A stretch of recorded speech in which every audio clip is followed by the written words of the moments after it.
Hi everyone and welcome back to another video. So if you want to emphasize key ideas, organize information, or study more effectively, the highlighter tool in Goodnotes helps you mark important content without covering your notes, okay?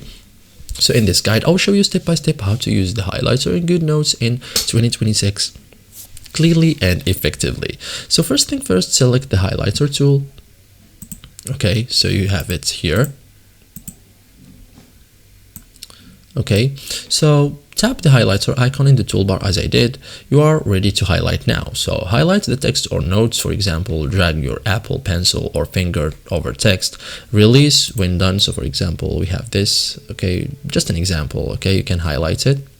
Okay, the text stays visible underneath. Okay, change highlights color. For example, we have many colors here, so you have yellow, green. Okay, you have other colors. You can even choose different colors from here. Okay, it's up to you, so it's your choice. Okay, so for example, this one or this one. Okay, so use different colors for different meanings. You can do this. Okay, adjust thickness. So we have here the thickness. You can also adjust it. You have here this and this. This is bigger. Okay, thin, precise highlighting, medium, standard use, or thick titles or large areas. Okay, you can also enable draw behind mode. So tap highlighter settings, turn on draw behind, and that's it guys. So thank you guys for watching this video and see you in the next tutorial.